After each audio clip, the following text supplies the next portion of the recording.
दोस्तों, एक बार फिर से आपका स्वागत है हमारी हिंदी की क्लास में। टॉपिक चल रहा था वर्णमाला। कल की क्लास में हमने पढ़े थे टोटल 39 व्यंजन, 39 व्यंजन। आज हम उन व्यंजनों का वर्गीकरण करेंगे। व्यंजन के बारे में हम पढ़ेंगे कि कौन सा व्यंजन बोलने के हिसाब से कंठ है, कौन सा मूर्धा। आपने देखा होगा अल्प प्राण, आपने देखा होगा महाप्राण। ऐसे कई क्वेश्चन प्रीवियस ईयर में आपने देखे होंगे। इस पूरी वीडियो को एंड तक देखना, उसके बाद आपको एक एक क्वेश्चन जो आपकी बुक में है बहुत तेजी से होता हुआ नजर आएगा। तो दोस्तों, वर्गीकरण करेंगे आज हम व्यंजन का। मैंने आपके सामने लिखा कचट तप। कचट तप में याद रखना, मैं थोड़ा सा स्पेस देके लिखूंगा। क च ट त प।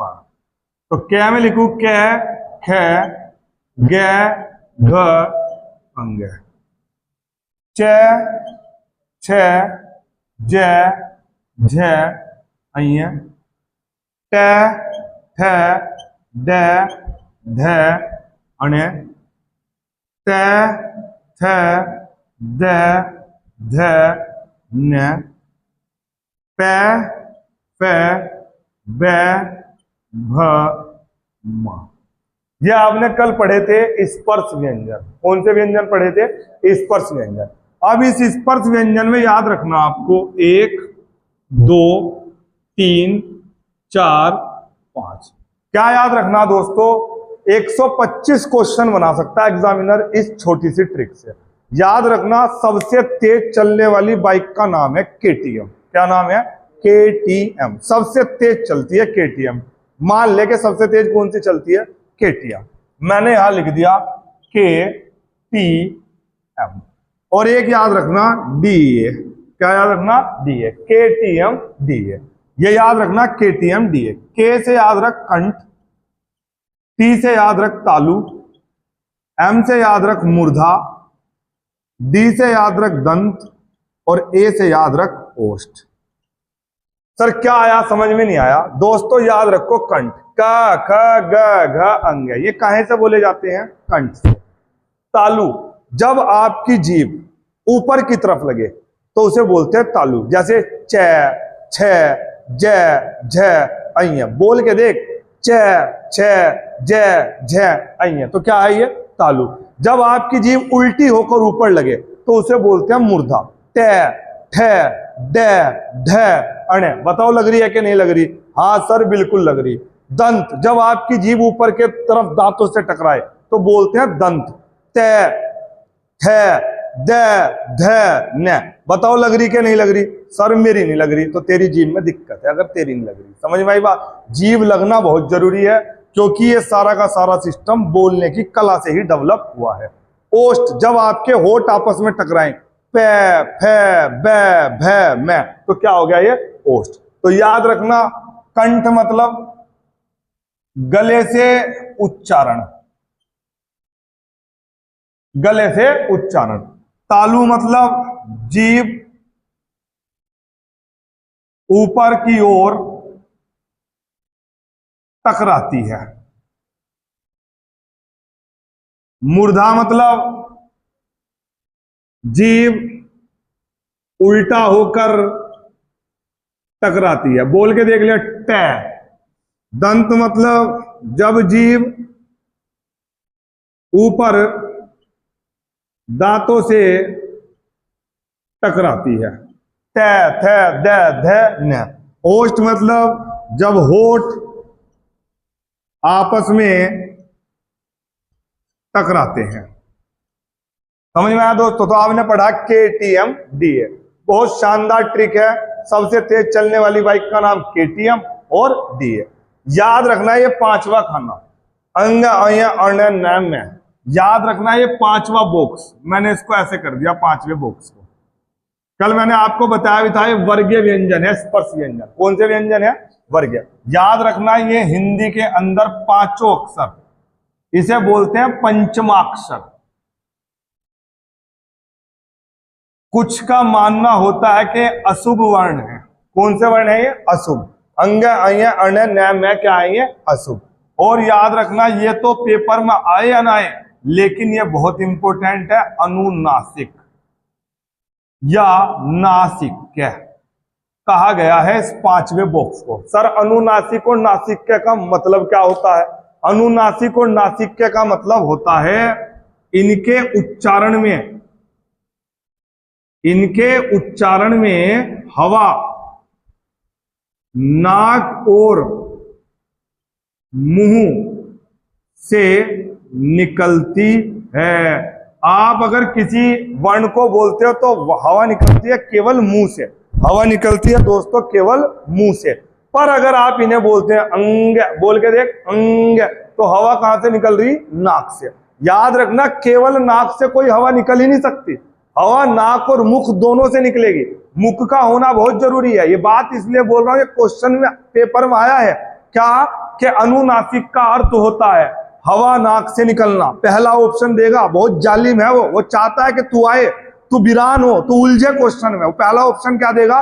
नाक से निकलती है। सेकंड ऑप्शन देगा नाक और मुख से निकलती है। थर्ड ऑप्शन देगा मुख से निकलती है। तो याद रखना अनुनासिक में हवा जो है वो कहां से निकलती है? नाक और मुंह से निकलती है, वो अनुनासिक है। पूरी हिंदी में यही अनुनासिक है। स्वरनी व्यंजन में भी अंग है, जो बिंदी है वो अनुनासिक है, लेकिन व्यंजन में केवल 1 2 3 4 5 अनुनासिक है, और इन्हें क्या बोला गया है दोस्तों?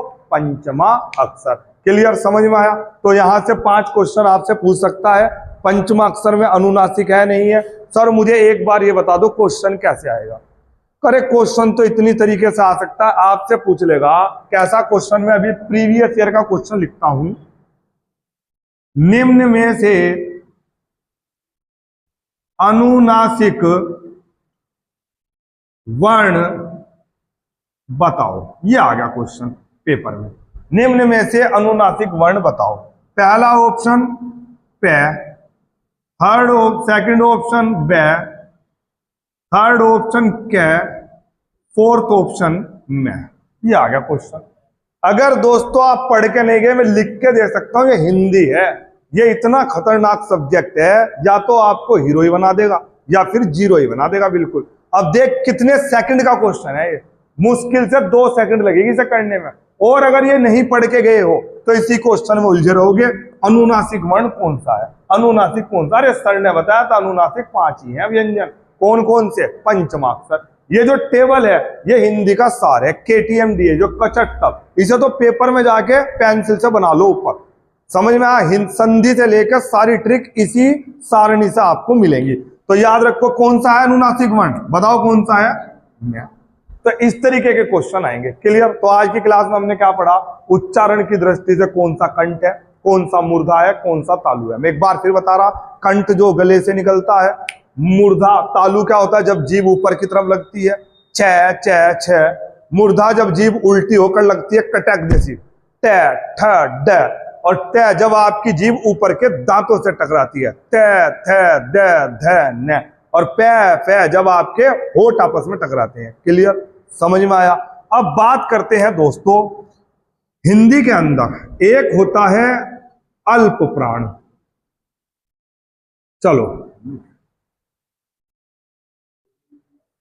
चलिए दोस्तों, अभी मैंने आपको बताया, आपने पढ़ा KTMDA, कंठ से बोले जाने वाले कौन से हैं? सारे। इधर का ये कंठ से, ये तालु से, ये मूर्धा, ये आपने सारा भी पढ़ा। अब दोस्तों आपको बताता हूं मैं प्राणत्व के आधार पर व्यंजन।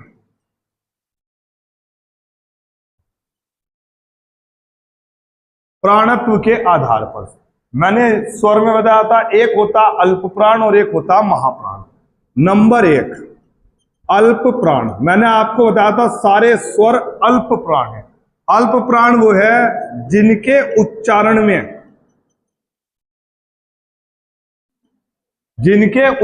में फेफड़ों से हवा कम बाहर निकलती है। जब फेफड़ों से आधी हवा बाहर निकलती है, कम हवा निकलती है, वो तो है अल्प प्राण। और नंबर 2 है महाप्राण। जब फेफड़ों से पूरी हवा बाहर निकलती है। समझ में आई बात? सर कुछ नहीं समझ में आया, कैसे पता लगेगा फेफड़ों से हवा बाहर निकल रही कि नहीं निकल रही? आजकल जिंदगी में क्या चल रहा है ये नहीं पता लग रहा, तो फेफड़ों से कैसे पता लगेगा? बहुत पॉइंट टू बी नोटेड, बहुत सही बात बताई तुमने। तो दोस्तों मैं तुम्हें इसकी ट्रिक बता रहा हूं। अल्प मतलब छोटा, अल्प मतलब छोटा, सबसे छोटा। 1 2 3 4 5 में सबसे छोटा क्या है? 1। मैंने यहां 1 लिख दिया। इसका मतलब कै भी अल्प प्राण है, च भी अल्प प्राण है, ट भी अल्प प्राण है, त भी अल्प प्राण है और पै भी अल्प प्राण है। कहीं से क्वेश्चन आ जा, बहुत खतरनाक ट्रिक है आज की क्लास में, संभल के बैठना जरा। समझ में आई बात? संभल के, इतनी सी बात इधर की इधर होगी तो बस कुछ नहीं पल्ले पड़ने का। अल्प प्राण सबसे छोटा, मैंने क्या लिख दिया यहाँ? 1। सबसे छोटा 1 है। 1 सम है कि विषम है? सर 1 तो विषम है, सारे विषम लिख दें यहाँ। 3 5, अरे वाह ये तो फ्री में याद हो गया सारा। यानी कि सर 5 5 25 क्वेश्चन मुझे फ्री में याद हो गए, बिल्कुल फ्री में याद हो गए। पहला क्या है? अल्प प्राण, अल्प। फिर तीसरा क्या है? अल्प प्राण। ग अल्प प्राण है, जय अल्प प्राण है, ड अल्प प्राण है, द अल्प प्राण है, ब अल्प प्राण है। 5वां नंबर पंचमा अक्षर जो आपने पढ़ा था, अनुनासिक जो पढ़ा था, पूरा अनुनासिक क्या है? अल्प प्राण। अणे क्या है? अल्प प्राण। मैं क्या है? अल्प प्राण। और बचा क्या? 2 और 4। 2 और 4 क्या है? महाप्राण। ख क्या है? छ क्या है? महाप्राण। ठ क्या है? महाप्राण। चौथा क्या है? घ क्या है? महाप्राण। झ झरना क्या है? महाप्राण। ढ ढक्कन क्या है? महाप्राण। अब ये जो खिचड़ी दिमाग में पकी, ये जब तक 2 से 3 बार इसे नहीं पढ़ेगा कुछ पल्ले नहीं पड़ेगा।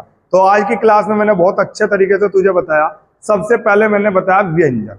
व्यंजन उच्चारण के स्थान, उच्चारण स्थान के आधार पर मैंने 5 तरीके का बताया, केटीएम डी है। पहला पॉइंट याद रखना, केटीएम डी है। दूसरी बात मैंने बताई पंचमा अक्षर। तीसरी बात मैंने बताई प्राणत्व के आधार पर व्यंजन, अल्प प्राण महाप्राण। सर अल्प प्राण महाप्राण में आपने बहुत बढ़िया बता दिया। अल्प मतलब छोटा 1, और 1 क्या है? विषम। सारे विषम लिखवा दिए, 1 3 5। बचा क्या? 2 और 4। दूसरा पॉइंट दोस्तों, घोषत्व के आधार पर व्यंजन। एक होता है दोस्तों स्याघोष और एक होता है अघोष। ध्यान से सुनना मेरी बात। एक होता है स्याघोष और एक होता है घोष। सर मुझे समझ में नहीं आया स्याघोष क्या? याद रखना, जिनके उच्चारण में कंपन होता हो। पूरी हिंदी की गारंटी है, किसी भी क्लास, किसी भी हिंदुस्तान की कोई सी किताब उठा ली, अगर एक भी क्वेश्चन इन नोट से बाहर आ जा, प्रीवियस ईयर का एग्जाम उठा लेना, यूपी पुलिस से लेकर पटवारी तक का, एक बार कंसेप्ट क्लियर कर। ये जो दुनिया भर का चल रहा है सिस्टम, आओ 5 घंटे क्वेश्चन कर लो, आओ प्रैक्टिस सेट कर लो, जब तक कंसेप्ट नहीं होगा मेरे भाई कोई क्वेश्चन करने का कोई फायदा नहीं है। आप एक बार कंसेप्ट क्लियर कर लो, क्वेश्चन अपने आप आगे आगे दौड़ेंगे। क्वेश्चन होते हैं प्रैक्टिस के लिए, और तेरा कंसेप्ट क्लियर है नहीं तो प्रैक्टिस कहां से होगी? तो मैंने जो तुझे बताया इसे दिमाग में सेट कर, 2 बार इसे पढ़, और फिर जो भी तेरे पास बुक है उसमें प्रैक्टिस करनी शुरू कर दे। आज की क्लास में हम क्या पढ़ रहे हैं? व्यंजन। तो व्यंजन में मैंने बताया स्याघोष, जिसके उच्चारण में कंपन होता हो। अघोष नाम से पता लग रहा, इसका मतलब जिसके उच्चारण में कंपन न होता हो। कंपन मतलब बारीक, जो चुभता है वो कंपन करता है। तो स्याघोष क्या है? बारीक, बारीक वर्ण है, चुभते हैं कान में। और अघोष क्या है? मोटे ध्वनि है जिनकी, जो चुभते नहीं कान में। फिर मैं तुझे कहना चाहूंगा, तू नहीं देख सकता क्या चुभ रहा है क्या नहीं चुभ रहा। तू ही दुनिया की नजरों में इतना चुभ रहा जब से तेरी नौकरी नहीं लगी, जब से तू इस दुनिया में आया, इस कंपटीशन की फील्ड में, तू अपनों की आंखों में चुभने लगा। तो तू क्या देखेगा, क्या तेरे कानों में चुभ रहा क्या नहीं चुभ रहा? तो इससे अच्छा क्या कर, तू टेक्निक से पढ़। और टेक्निक क्या है? स्याघोष और अघोष। अघोष में याद रखना 1 और 2, और स्याघोष में याद रखना 3 4 5। समझ में आया? लिख लो अघोष स्याघोष। 1 एक लिख दिया मैंने यहाँ, एक और दो अघोष हैं। सर क्या मतलब है इसका, एक और दो अघोष हैं? मतलब ये पूरा एक खन्ना, यानी कि पै क्या है, अघोष, तय क्या है, अघोष, कै से लेके पै तक सारे अघोष हैं। दूसरा खन्ना पूरा क्या है, अघोष। तीसरा और चौथा और पांचवा खन्ना क्या है, सघोष। समझ में क्या है, सघोष, अघोष सघोष। सर मुझे क्वेश्चन भी बता दो। ठीक है मैं क्वेश्चन लिखवाता हूँ, सोना नहीं तुझे यहाँ हिंदी में बैठ के, अगर तुझे अजमाई ना 2 थप्पड़ मार अपने खींच के और पानी पी साले। समझ में आई? तू काहे के लिए पढ़ रहा है यहाँ, तू कंपटीशन की तैयारी के लिए। मजा आया पढ़ वरना निकल। आई बात समझ?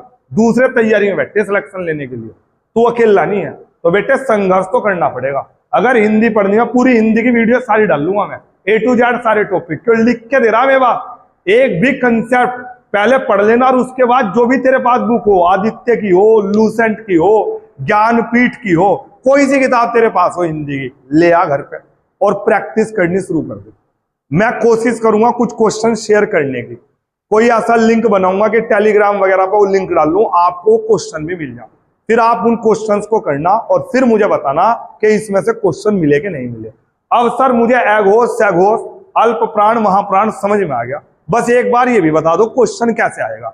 यूपी पुलिस का ही क्वेश्चन लिखवा रहा प्रीवियस ईयर का। क्या क्वेश्चन लिखवाया, तय का स्थान है, ये आ गया क्वेश्चन, तय का स्थान है। पहला ऑप्शन सघोष, सेकंड ऑप्शन अघोष, थर्ड ऑप्शन इनमें से कोई नहीं, फोर्थ ऑप्शन दोनों। लो भाई इस तरीके का क्वेश्चन आ गया। अब तय है, तय तय किस में आता है देखना जरा, एक में, और एक क्या बताया अभी, अघोष। तो कहीं पे टिक करना, अघोष, अघोष इज राइट आंसर। तो सर क्या मुझे टेबल रटनी पड़ेगी? तो फ्री में ले ले नौकरी, कुछ भी ना करूं, ये टेबल भी ना रटे तू, बस इसे पढ़ के एक बार चला जा और फ्री में तुझे तनख्वाह मिलनी शुरू हो जा 30,000। अबे 40,000 50,000 रुपए महीना सरकार से लेना तो कुछ तो मेहनत करनी पड़ेगी, इसे रटना पड़ेगा। ये तो मैंने आसान बनाने की कोशिश करी, ट्रिक बनाने की कोशिश करी, वरना तो क्या करना पड़ेगा आपको, रटना ही पड़ता है पूरी वर्णमाला को। क्लियर? चलो जी, हाँ भाई आ गया समझ में? चलिए दोस्तों बात करेंगे अब यह रे लैव है, यह तालु है, रैले है वतस्य दंतमूल या मसूड़ा। जब रे बोल के देखो आप, रे ले, ऊपर के मसूड़े से आपकी जीवा टच होती है तो ये वतस्य दंतमूल या मसूड़ा। वह है आपका दंतोष्ठ, दंत प्लस ओष्ठ। याद रखना यह रे ले वह है अल्प प्राण सघोष। श है उल्टा है, अपोजिट है, महाप्राण अघोष। ये चारों क्या है दोस्तों, महाप्राण अघोष।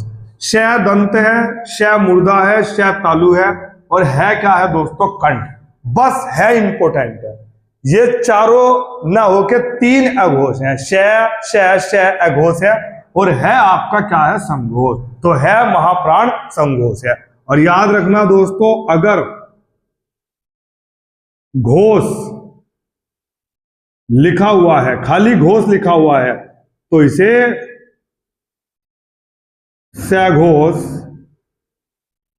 माना जाएगा। ठीक है दोस्तों, यहां तक कोई दिक्कत है तो बताओ, रोक दो। ठीक है दोस्तों बात करेंगे अब यह रे लैव है, यह तालु है, रैले है वतस्य दंतमूल या मसूड़ा।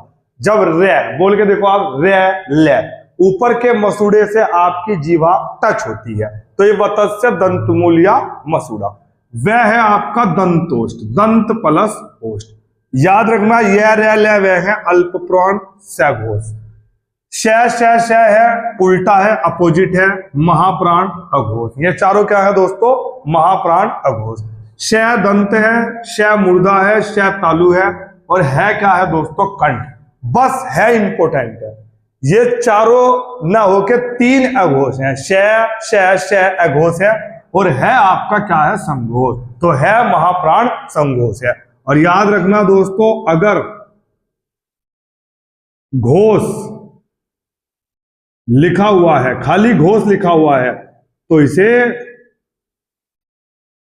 सघोष